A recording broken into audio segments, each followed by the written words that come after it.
membawakan kita dengan lagu-lagu pujian, dan saatnya kita akan tundukkan hati kita. Mari kita berdoa untuk kita menyambut pemberitaan firman Tuhan. Mari kita berdoa.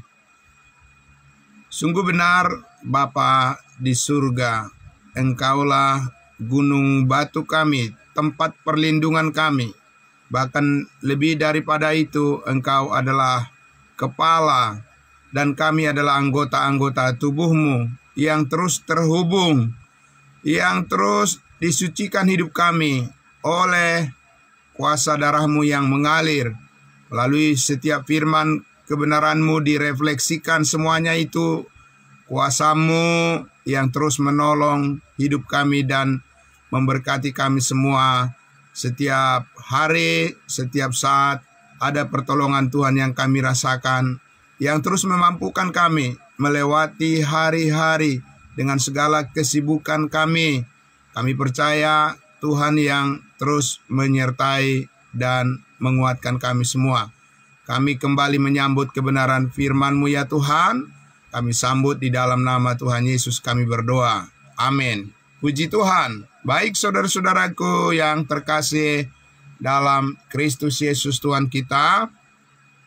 Kemarin kita sudah bersama-sama, saudaraku, mendengarkan dua sifat dari kebenaran firman Allah yang bekerja berdasarkan dua program Allah, di mana saat ini saudara-saudara, sifat kebenaran firman yang rahasia itulah yang saat ini merupakan berkat kasih karunia yang Tuhan berikan kepada kita untuk kita bisa memahami apa yang berkenan kepada Allah dan bahkan memahami pribadi daripada Yesus Kristus sebagai kepala dan kita adalah anggota tubuhnya, dan kita disebut sebagai ciptaan baru, manusia baru dengan pola-pola kehidupan yang baru, yang berbeda, ya sangat berbeda dengan apa yang Tuhan karuniakan kepada umatnya Israel, yang didasarkan pada firman Allah yang bersifat nubuatan. Jadi saudara-saudaraku, kalau orang-orang saat ini berbicara nubuatan Tuhan sedang digenapi, nubuatan Tuhan sedang digenapi, Bapak Ibu Saudaraku mesti berhati-hati berbicara tentang nubuatan. Karena apa? Karena nubuatan-nubuatan Tuhan di perjanjian lama, kalau saat ini digenapi, berarti umat Israel sudah bangkit sebagai umat Tuhan yang taat dan yang benar-benar menerima Yesus Kristus sebagai Raja, sebagai Mesias, bukan?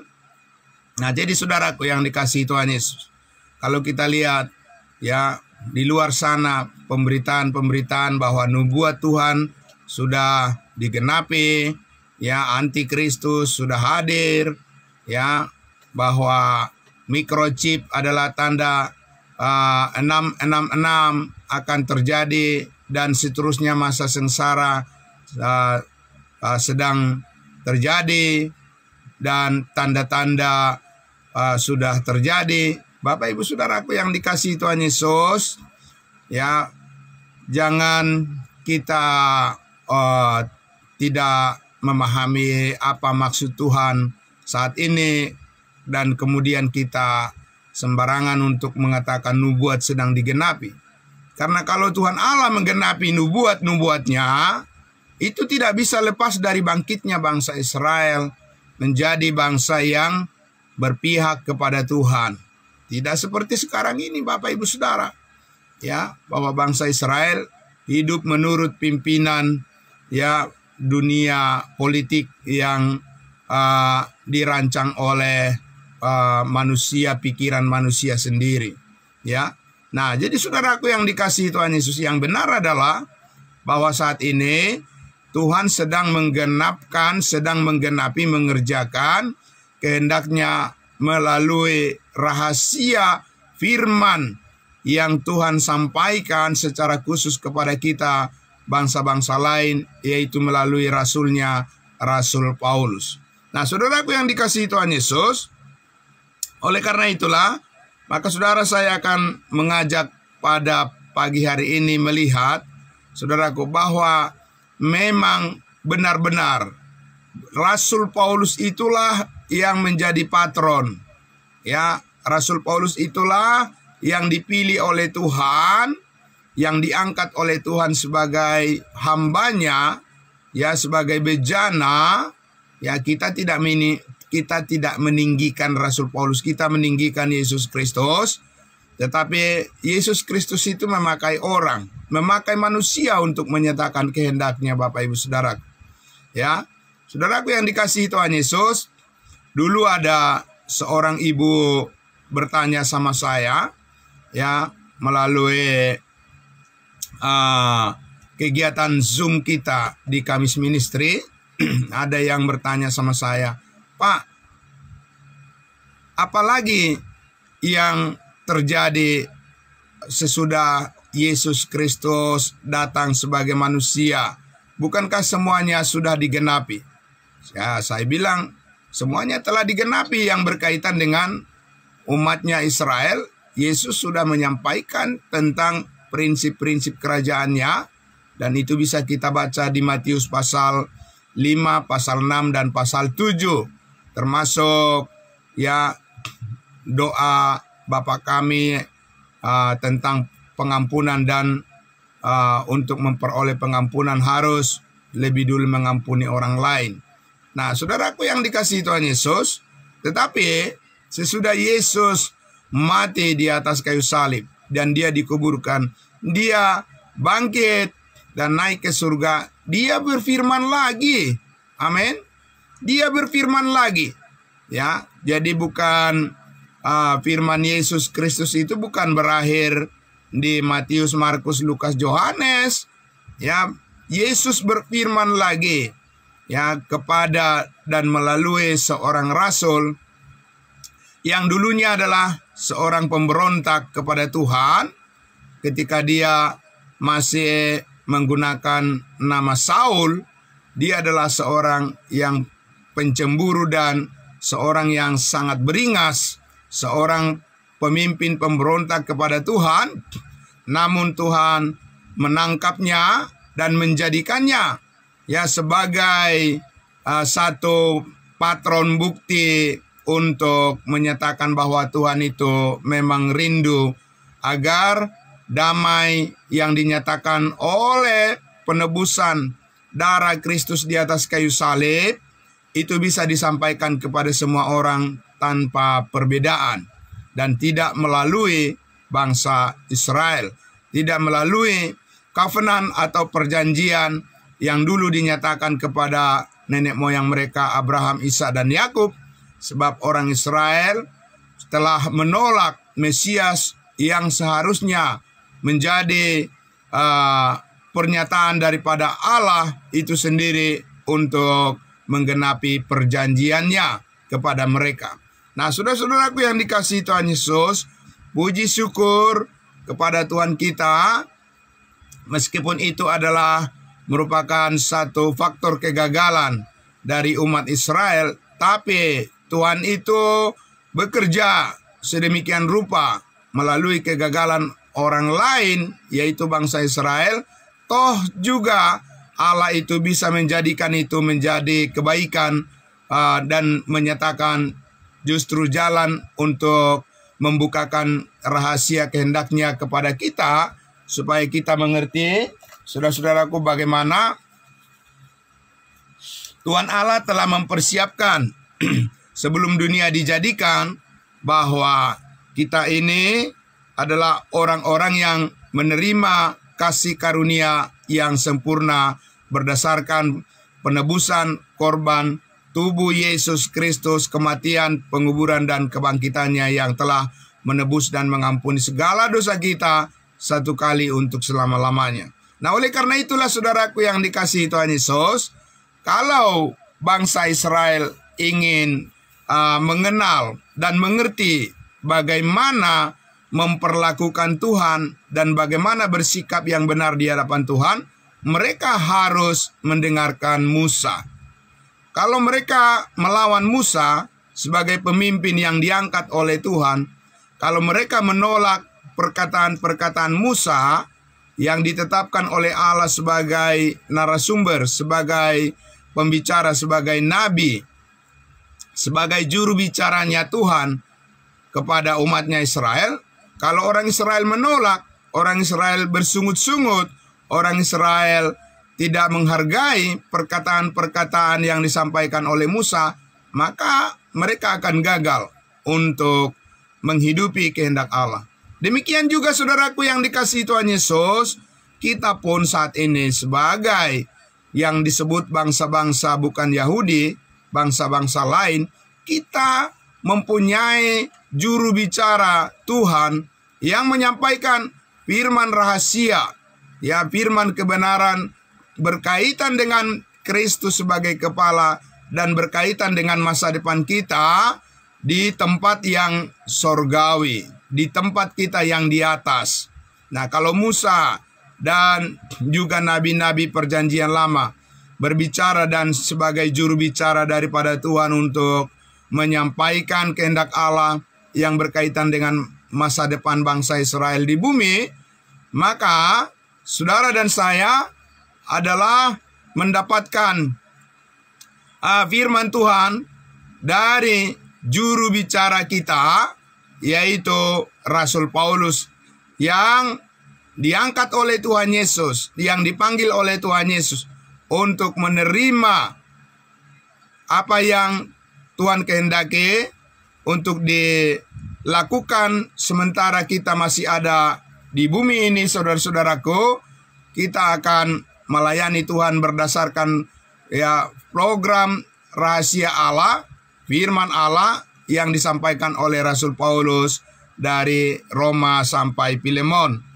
Untuk itu saudara-saudaraku, mari saya ajak kita saudaraku yang dikasihi Tuhan Yesus untuk membuka Alkitab kita dari 1 Timotius pasal 1. 1 Timotius pasal 1, saudara-saudaraku, kita akan lihat, kita akan baca sama-sama. Di sini, saudaraku yang dikasihi Tuhan Yesus, kita akan sama-sama membaca bagaimana, saudaraku, Rasul Paulus mengatakan bahwa di dalam dirinya lah Yesus Kristus menyatakan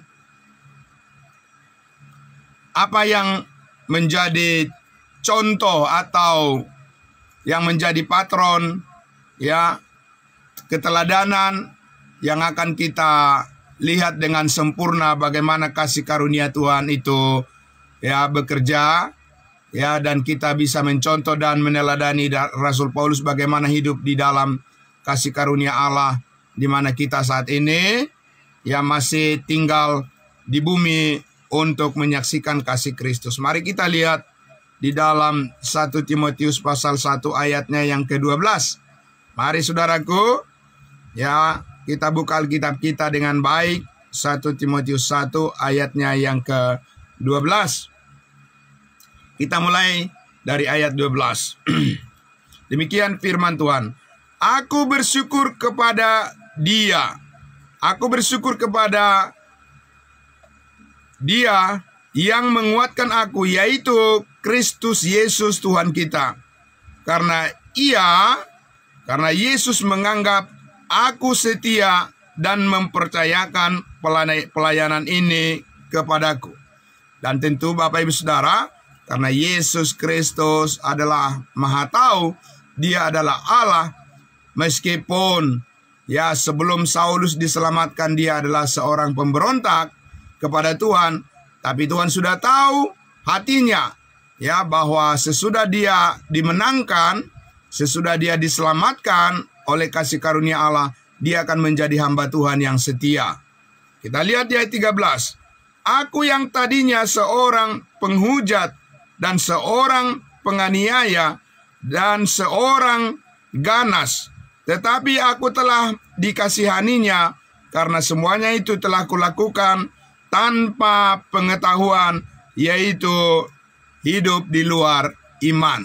Nah, saudaraku yang dikasihi Tuhan Yesus, jadi jelas sekali kita lihat di sini bahwa ketika Tuhan Allah, ketika Yesus Kristus ingin memperkenalkan berita pendamaian kepada dunia, Tuhan Yesus bukan mengangkat orang yang berlatar belakang baik-baik hidupnya, saudaraku.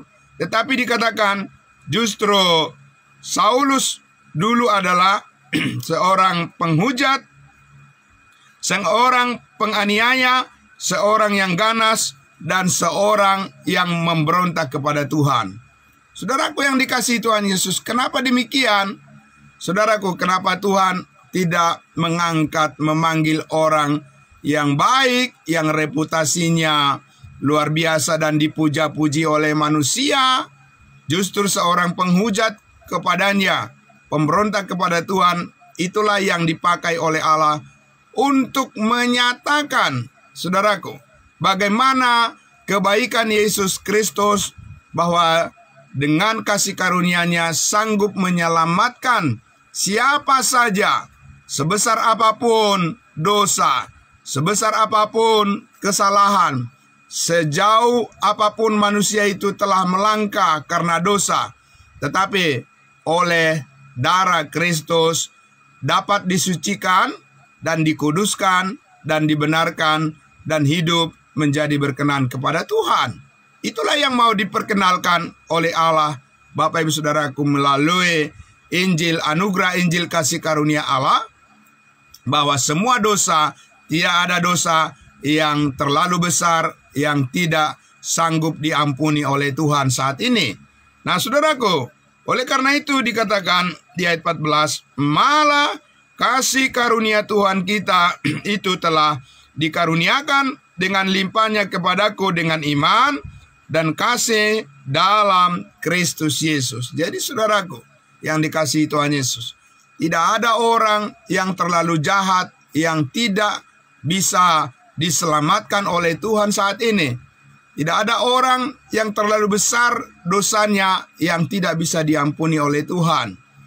Dan justru Bapak Ibu Saudaraku, melalui seorang pemberontak kepada Tuhan, seorang ganas, seorang penganiaya, dan seorang yang sangat-sangat tidak layak untuk memperoleh anugerah kebaikan Tuhan, justru itulah yang dilakukan oleh Allah, Bapak Ibu Saudaraku, menyelamatkan Saulus supaya semua orang tahu betapa baiknya Tuhan. Amin. Bahwa Tuhan sanggup, kasih karunia Allah sanggup menyelamatkan semua orang, baik yang paling jahat sekalipun. Saudaraku, ya, kasih karunia Tuhan sanggup menyelamatkan setiap orang yang percaya kepadanya. Dan itulah, saudaraku, anugerah Allah, kebaikan Kristus yang saat ini ingin diperkenalkan kepada semua orang di muka bumi ini. Nah, kita lihat saudaraku di ayat 15. Perkataan ini benar dan patut diterima sepenuhnya. Kristus Yesus datang ke dunia untuk menyelamatkan orang berdosa. Ya, saudaraku, menyelamatkan orang berdosa. Dan di antara mereka, akulah Paulus yang paling berdosa. Jadi saudaraku yang dikasihi Tuhan Yesus, ada orang mengatakan ya menolak Injil Kristus dengan memperhitungkan bahwa karena sudah terlalu banyak dosanya, sudah terlalu banyak dia menyakiti orang lain, sudah terlalu banyak kejahatan yang dilakukannya, dan mengatakan saya tidak layak lagi masuk surga. Itu keliru, saudaraku. Tidak ada kejahatan yang terlalu besar ya yang dilakukan oleh manusia selain daripada yang dilakukan oleh Saulus ketika dia sebelum diselamatkan, saudara-saudaraku. Dan justru dikatakan ya di ayatnya yang ke-16, tetapi justru karena itulah aku dikasihani, agar dalam diriku ini sebagai orang yang paling berdosa, bukan lebih berdosa, paling berdosa. Jadi ada tingkatan di sini, ya, superlative degree. Kita lihat yang paling, ya, berdosa, Saulus paling berdosa. Ya, Yesus Kristus menunjukkan seluruh kesabarannya. Dengan demikian, aku, Saulus, menjadi contoh bagi mereka yang kemudian menjadi percaya kepada Yesus dan mendapat hidup yang kekal.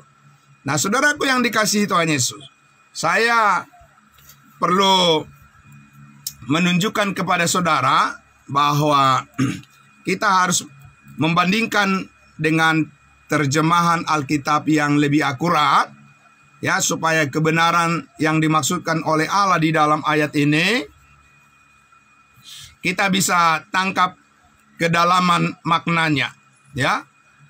Dan saya akan membaca di dalam ayatnya yang ke-16 ini dalam Alkitab yang berbahasa Inggris, ya. Saya mengambil versi dari King James, ya, King James Bible, King James Version. Ayatnya yang ke-16, 1 Timotius pasal 1 ayatnya yang ke-16. Saudara bisa mencatat ini dengan baik. Dikatakan begini. Howbeit, for this cause I obtained mercy, that in me first, ya, that in me first Jesus Christ might sue for all long suffering, for a pattern to them which should hereafter believe on him to life everlasting. In me first Jesus Christ might sue. Jadi, saudaraku, Paulus katakan supaya di dalam diriku contoh yang pertama. Amin. Jadi, saudaraku yang dikasihi Tuhan Yesus, program Allah yang surgawi itu dimulai dari Rasul Paulus. Saudaraku, dialah yang pertama menjadi anggota tubuh Kristus, dan kemudian dikatakan selanjutnya, ya, mengikuti, ya, for the pattern to them. Dia menjadi pola, ya, bagaimana keselamatan diperoleh bagi semua orang yang percaya kemudian, yaitu saudara-saudara dan saya. Apa yang dipercayai oleh Rasul Paulus adalah tentang kasih karunia Allah di dalam Yesus Kristus, bahwa melalui penyaliban Yesus Kristus semua dosa telah diampuni, dan setiap orang yang percaya ditempatkan ke dalam tubuh Kristus yang surgawi, supaya kita bisa memahami bagaimana cara hidup kita di dalam kehidupan yang baru sebagai ciptaan baru. Saudaraku, kita mengikuti pola ketaatan hidup yang ditunjukkan oleh Rasul Paulus, karena dialah yang telah melihat Yesus Kristus sesudah kebangkitan dan kenaikannya ke surga. Dan melalui Yesus Kristus yang sudah naik ke surga, ya, itulah Rasul Paulus menerima firman rahasia yang dibagi dengan tepat. Jadi, saudaraku yang dikasihi Tuhan Yesus, oleh karena itulah, belajarlah untuk memahami lebih banyak lagi tentang siapa Rasul Paulus dan bagaimana dia hidup berdasarkan kasih karunia, kecukupan daripada kasih karunia Allah. Dan saudaraku yang dikasihi Tuhan Yesus, karena dia adalah contoh yang pertama, ya, yang ditetapkan, yang dimenangkan oleh Kristus untuk menerima kasih karunia Allah yang sempurna, dan kemudian kita mengikutinya. Itulah sebabnya, saudaraku, di dalam 1 Korintus 11 ayat 1 Rasul Paulus mengatakan, ikutilah, jadilah pengikutku, sama seperti aku juga mengikuti Kristus. Mengikuti Kristus, saudaraku, Rasul Paulus tidak pernah mengikuti Yesus Kristus ketika Yesus hidup di bumi ini sebagai manusia.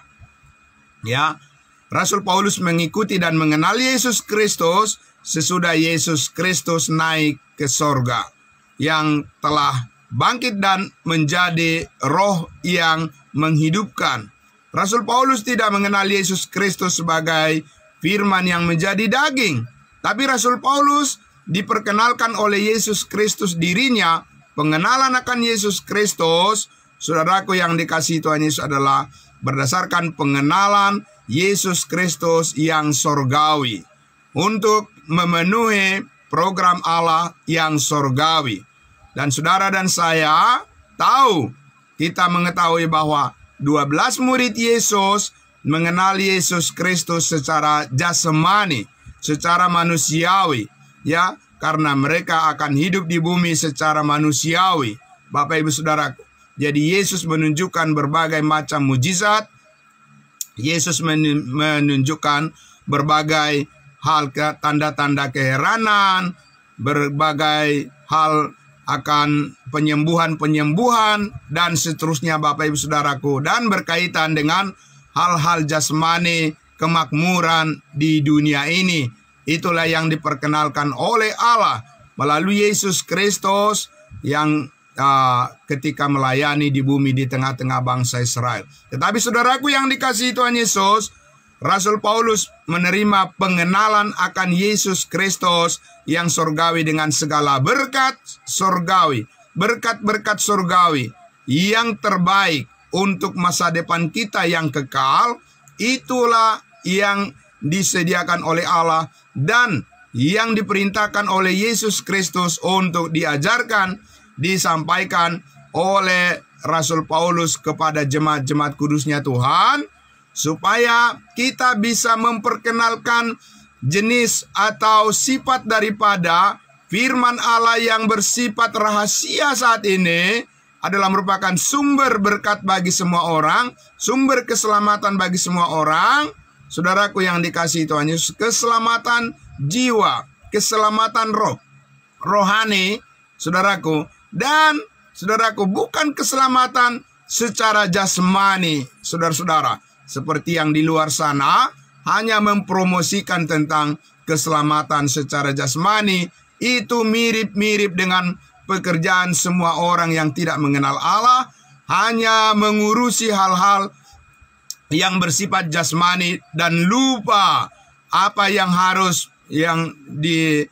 seharusnya ditanggapi dan yang seharusnya dipikirkan oleh manusia di dunia ini adalah pikirkanlah perkara yang di atas, bukan yang di bumi. Amin. Nah, saudaraku yang dikasihi Tuhan Yesus, Pauluslah yang menjadi patron, Pauluslah yang menjadi model bagaimana cara menghadapi berbagai persoalan di dunia ini. Belajarlah kita Bapak Ibu Saudaraku dari Rasul Paulus, bagaimana dia tetap setia kepada Tuhan Yesus sekalipun banyak mengalami pencobaan. Amin. Nah, ini sangat luar biasa, saudara-saudaraku. Jadi Tuhan itu menggunakan manusia, ya, supaya setelah Rasul Paulus menjadi contoh, menjadi teladan bagi semua orang bagaimana hidup setia di dalam kasih karunia Allah 2000 tahun yang lalu, sekarang saudara dan saya akan menjadi contoh, ya, yang memberikan keteladanan bagaimana sesungguhnya hidup setia kepada Yesus Kristus, hidup berdasarkan kasih karunia-Nya.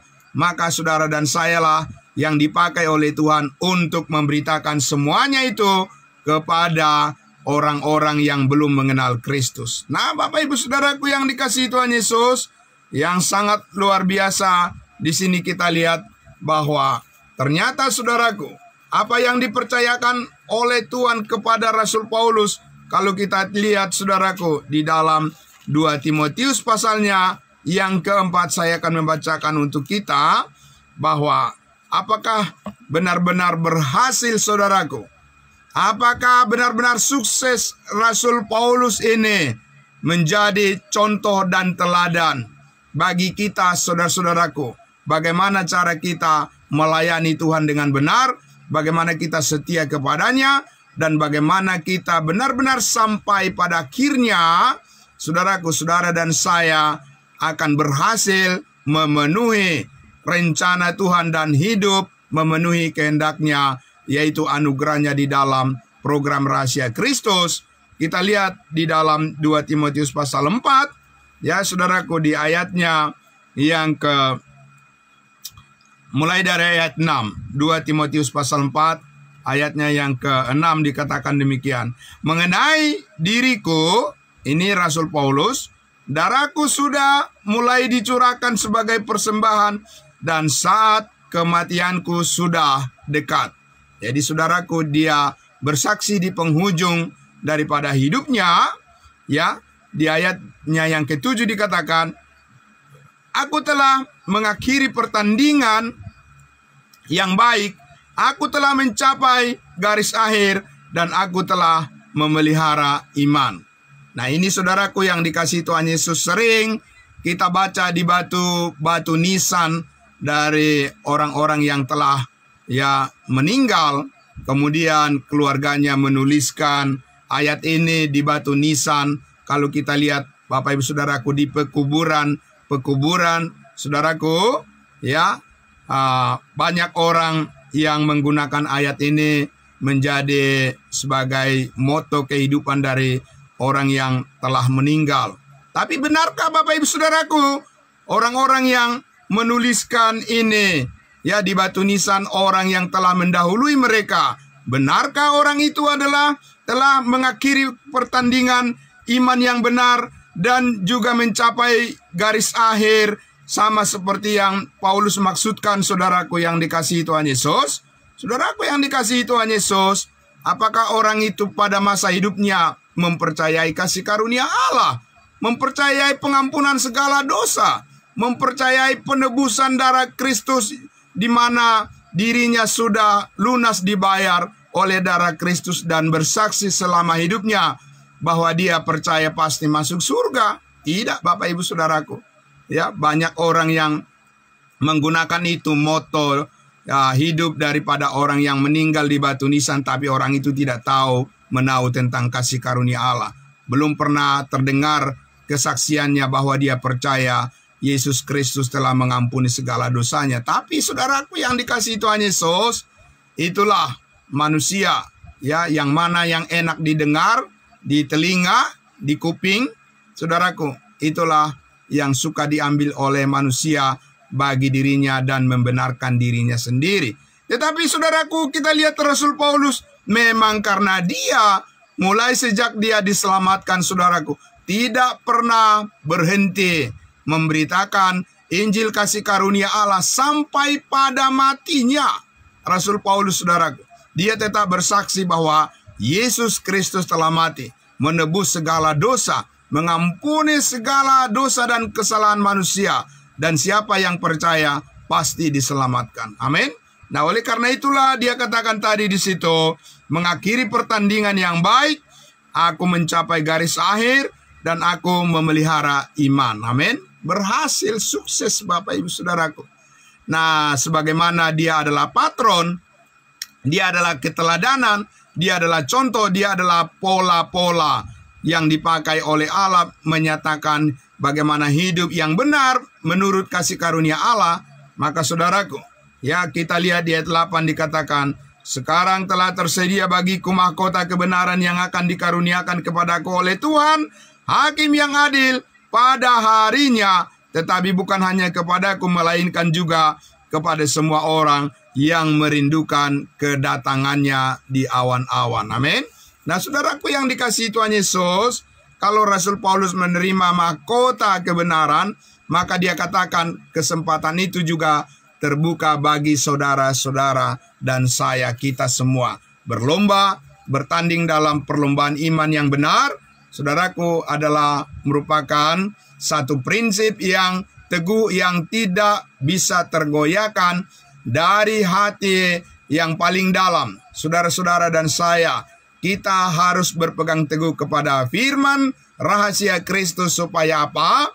Sebagaimana Rasul Paulus telah berhasil hidup benar di hadapan Allah dan berhasil meraih mahkota kebenaran, maka saudara-saudara dan saya pun harus mempunyai keyakinan yang teguh. Oleh karena bersandar pada kuat kasih karunia Allah yang selalu mencukupkan kita, maka saudara dan saya pun sampai pada akhirnya pertandingan ini, pertandingan iman yang benar ini akan berakhir dengan happy ending. Amin. Akan berakhir dengan sukacita dan damai sejahtera Tuhan yang sempurna. Amin. Jadi oleh karena itu saudaraku yang dikasihi Tuhan Yesus, jangan pernah mundur sejengkal pun dari semangat saudara untuk datang kepada pengetahuan akan kebenaran. Oleh karena firman rahasia Kristus itulah yang membuat kita sehat, membuat tubuh itu sehat, dan supaya tetap bisa bekerja, bisa beraktivitas, dan bisa terus melayani Tuhan, melayani saudara seiman, dan melayani bahkan orang-orang yang belum mengenal Kristus. Saudara-saudara dan saya dipakai oleh Allah dengan segala keteguhan iman, segala keyakinan kita, dengan segala kerelaan kaki kita, Bapak Ibu Saudaraku, berkasutkan kerelaan memberitakan Injil kasih karunia Allah sebagai deklarasi, sebagai pernyataan kepada dunia, sebagai bukti daripada kemenangan Kristus dan berita pendamaian bagi semua orang. Amin. Saudaraku yang dikasihi Tuhan Yesus, selamat berakhir pekan. Dan terima kasih hari demi hari saudara-saudara dan saya tetap setia bersama-sama untuk kita belajar dari kebenaran rahasia Allah yang akan terus memberikan kepada kita, ya saudaraku, nutrisi, gizi rohani untuk membuat tubuh Kristus itu sehat. Kita harus sehat sepikir dalam Tuhan. Amin. Mari kita berdoa. Bapa di dalam surga, terima kasih. Kami sangat bersyukur ya Tuhan. Kami mempunyai satu patron manusia biasa, yaitu Rasul Paulus hamba-Mu, yang hidup dengan berbagai tantangan dan kesulitan dan bahkan penderitaan yang pencobaan yang dialaminya, tetapi kasih karunia Allah menyanggupkan, memampukan dia. Demikian Tuhan, kami pun bisa melihat bahwa hal yang sama, dari sumber yang sama, dari Tuhan kami Yesus Kristus, kami telah menerima kasih karunia-Mu, kami telah menerima keselamatan hidup yang kekal satu kali untuk selama-lamanya, dan kami pun akan terus percaya, hidup di dalamnya, hidup di dalam kebenaran-Mu, hidup di dalam tubuh Kristus, hidup di dalam kehendak-Mu, dan hidup di dalam segala hikmat surgawi-Mu. Kami percaya, kami akan bisa melewati berbagai pencobaan, dengan tetap percaya bersandar kepada kuat kasih karunia Tuhan, sebagaimana yang kami lihat sebagai contoh daripada Rasul Paulus hamba-Mu. Kami pun percaya bahwa Roh Kudus akan berkenan untuk memampukan kami melewati hari-hari kehidupan kami dengan segala ujian dan pencobaan yang ada di dalamnya akan berakhir dan akan memampukan kami dengan sukacita dan berkat-berkat daripada Tuhan akan menyanggupkan kami melewati semuanya dengan penuh sukacita dan damai sejahtera. Kami bersyukur ya Bapa. Terima kasih untuk satu minggu ini. Segala kebaikan Tuhan yang kami telah terima, kami syukuri semuanya itu dengan terus diyakinkan bahwa selanjutnya ke depan pun bahwa pelayanan kami akan terus semakin diberkati oleh Tuhan. Biarlah semuanya ini menjadi hormat dan kemuliaan bagi nama-Mu, dan mendatangkan damai sejahtera berkat yang besar bagi kami, upah yang besar bagi kami semua orang-orang kudus-Mu. Terima kasih Bapa, di dalam nama Tuhan Yesus kami berdoa. Haleluya, puji Tuhan. Amin. Amin. Terima kasih saudara-saudaraku. Selamat pagi untuk kita semuanya. Shalom, selamat berakhir pekan. Besok kita akan jumpa dalam pertemuan ibadah umum kita. Tuhan Yesus memberkati. Shalom.